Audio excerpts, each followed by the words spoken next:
Okay, today we're looking at our final topic under exponential functions, and that is solving exponential and logarithmic equations. We're going to look at two different methods for doing this. The first one, we look at the equation and we express both sides of the equation as a power with the same base. And in order to use that method, we need to recognize that if we have b to the power of m equal to b to the power of n, so we have the same base on both sides, then we can actually just ignore the base and say that m must be equal to n. Okay, so our first example, we've got 2 to the power of 2x plus 9 equals 32. Well, if we look at this, we can see that we have a base of 2 on the left. Let's make a base of 2 on the right side as well. So I've got 2 to the 2x plus 9 equals 2 to the power of 5. Now I have both sides, both bases are equal, so I can ignore the base and just look at the exponent part. So now I've got 2x plus 9 equals 5. I'll subtract 9 from both sides, so I'll have 2x equals negative 4. I'll divide both sides by 2, so x is equal to negative 2. Keep in mind that with this type of solving equation, you can still check your answers just like you would with any other type of equation that we've solved in the past.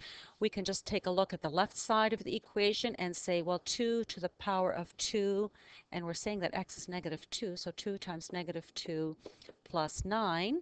Well, 2 times negative 2 is negative 4 plus 9 is 5, so that gives us 2 to the power of 5, which is 32, which is the right side. Since the left side is equal to the right side, we know that our answer is correct. So feel free to use that method as you check any of your work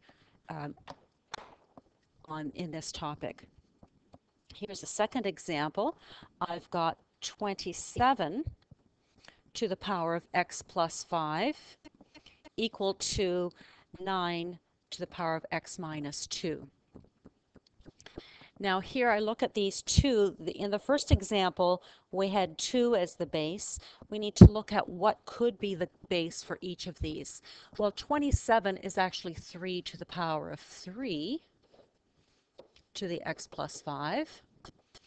And 9 is 3 squared.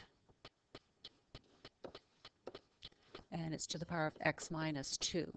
So remember, and to do this method, you really need to be comfortable with your power rules, and you need to remember that negative exponents give us the flipped or reciprocal numbers, and fractional exponents give us the roots, etc. Okay, so it's really important to be comfortable with your rules of exponents. So one of the rules of exponents states that when we do a power of a power, we can multiply. So this is actually 3 to the power of 3 times x plus 5. And this is side, the right side is actually equal to 3 times, or sorry, to the power of 2 times x minus 2. So now we have the base of 3 on both sides, so we ignore the base, and we can say 3 times x plus 5 is equal to 2 times x minus 2. And now we can just expand both sides, isolate our x, and solve. So this gives me 3x plus 15 is equal to 2x minus 4. I'll subtract 2x from both sides. So I'll have x plus 15 equals negative 4. And then I'll subtract 15 from both sides. So x is equal to negative 19. And the equation is solved.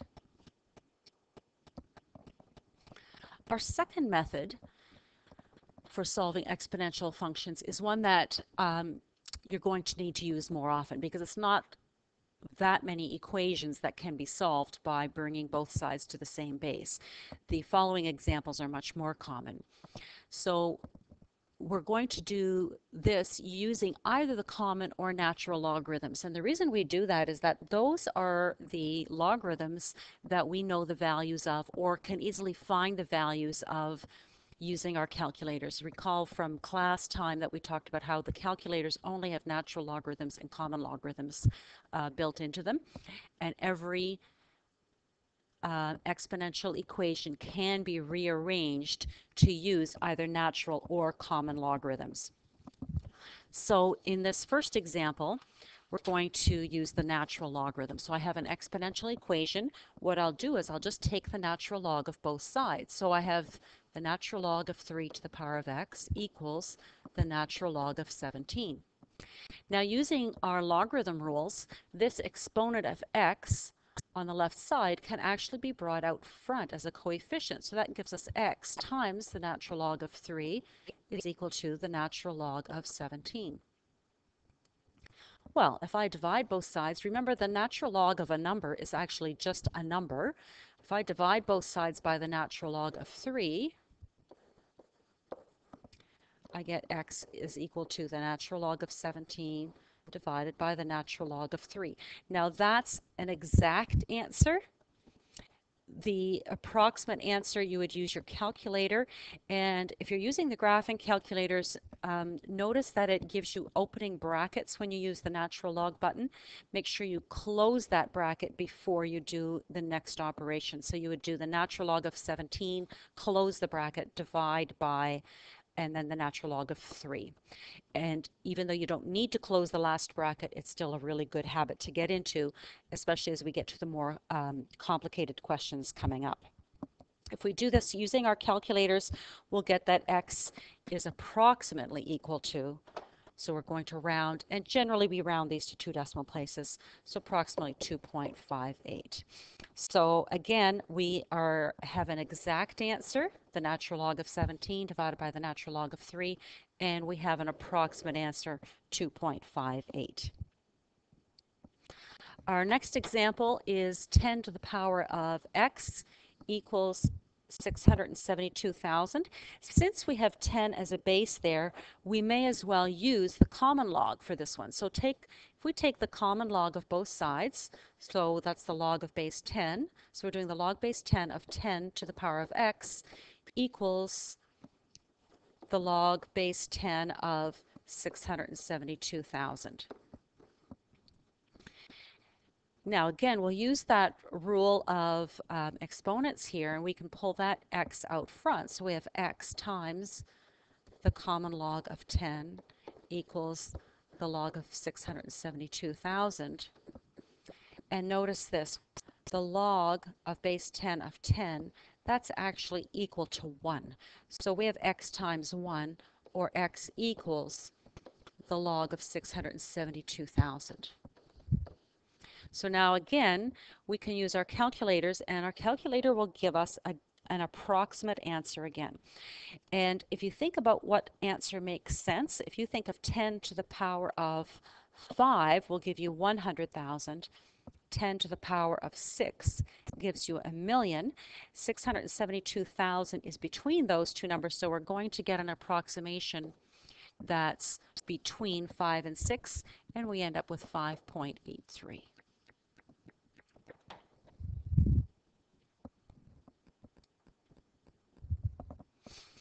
Now we're going to look at a few more complex equations and how to solve those. For these more complex equations, we may have to rearrange the equation first so that we actually get it looking like something to the exponent, and the exponent will have an x in it, equals some number. So what we want to do, if we look at this example, we want to get that e to the power of 1.2x by itself. So let's add 32, and I'm just going to jot this off to the side. We're going to add 32 to both sides, and then we'll divide both sides by 70, because we want to get that e to the 1.2x by itself. So if we add the 32, we end up with 70 e to the 1.2x equals 707. If we divide both sides by 70, we'll get e to the 1.2x equals 10.1. Now, I did use a decimal there because it is still an exact answer. I didn't have to round. I would leave that in fraction form if I couldn't make it into a nice decimal. So now I'm going to take the natural log of both sides. Because I have the natural number e as my base there, it makes sense to use the natural log of both sides. So the natural log of e to the 1.2x equals the natural log of 10.1. And notice that we're using now the same technique that we've been using for the other questions. This exponent gets pulled out front. So I have 1.2x times the natural log of e equals the natural log of 10.1. The natural log of e is equal to 1. So I have 1.2x equal to the natural log of 10.1. So I'm going to divide both sides by 1.2. And x then, the exact answer is the natural log of 10.1 divided by 1.2. The approximate answer is 1.93.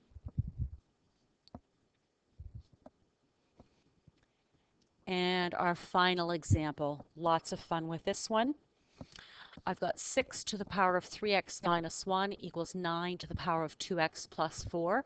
There's not an e or a 10 in it, so I could go either way, but let's just use natural logarithms for this one. So I'm going to take the natural log of both sides. So the natural log of 6 to the power of 3x minus 1 is equal to the natural log of 9 to the power of 2x plus 4. And again, I'm going to use those rules, those power rules for logarithms, and pull those exponents out front into coefficients. Make sure you're putting brackets around these coefficients since they're both binomials. So we have 3x minus 1 in brackets times the natural log of 6 is equal to 2x plus 4 in brackets times the natural log of 9. Now I'm going to expand. So I'm going to take the 3x times the natural log of 6 and the negative 1 times the natural log of 6. So I've got 3x times the natural log of 6 minus 1 times the natural log of 6. And remember that the natural log of 6 is just a number. It's not a nice number, but it's just a number. It's a constant, in other words. I'm going to do the same on the right side. So I've got 2x times the natural log of 9 plus 4 times the natural log of 9. Okay, so I want to get my x's on one side of the equal sign, and I want to get my constants on the other side of the equal sign. So I've got the 3x natural log of 6 on the left and 2x natural log of 9 on the right. So I'm going to subtract it from the right. So I have 3x times the natural log of 6 minus 2x times the natural log of 9 equals, and on the right I'm left with 4 natural log 9, and I'm going to add the natural log of 6 since it's negative on the left side. So plus the natural log of 6. Now I haven't got x by itself yet, but notice that x is a common factor in these two terms. So I'm going to common factor the x out. So I have x times 3 times the natural log of 6 minus 2 times the natural log of 9 is equal to 4 times the natural log of 9 plus the natural log of 6. Notice that at no stage here did I actually calculate yet what the natural log of 6 or the natural log of 9 was, because I would then have a rounded answer right from the beginning, and I wouldn't be able to have an exact answer at the end. I really want to have that option of having an exact answer at the end and then using the calculator to create my approximate answer. So now I can get x by itself because this is the constant that it's being multiplied by. So I'm going to divide both sides by 3 ln of x minus 2 ln of 9. So x is equal to 4 natural log of 9 plus the natural log of 6 all over 3 natural log of 6 minus 2 natural log of 9. So that is my exact answer. My approximate answer. Be very careful as you do this on your calculator. Put the whole numerator in one set of brackets and the whole denominator in another set of brackets so that you're forcing the correct order of operations. And when you do, you should get that x is approximately equal to 10.79. And do practice that with your calculator so that you're very comfortable with where to put all the sets of brackets that you need. And that is our final lesson on solving exponential equations and logarithmic equations, which was the final section of exponential functions.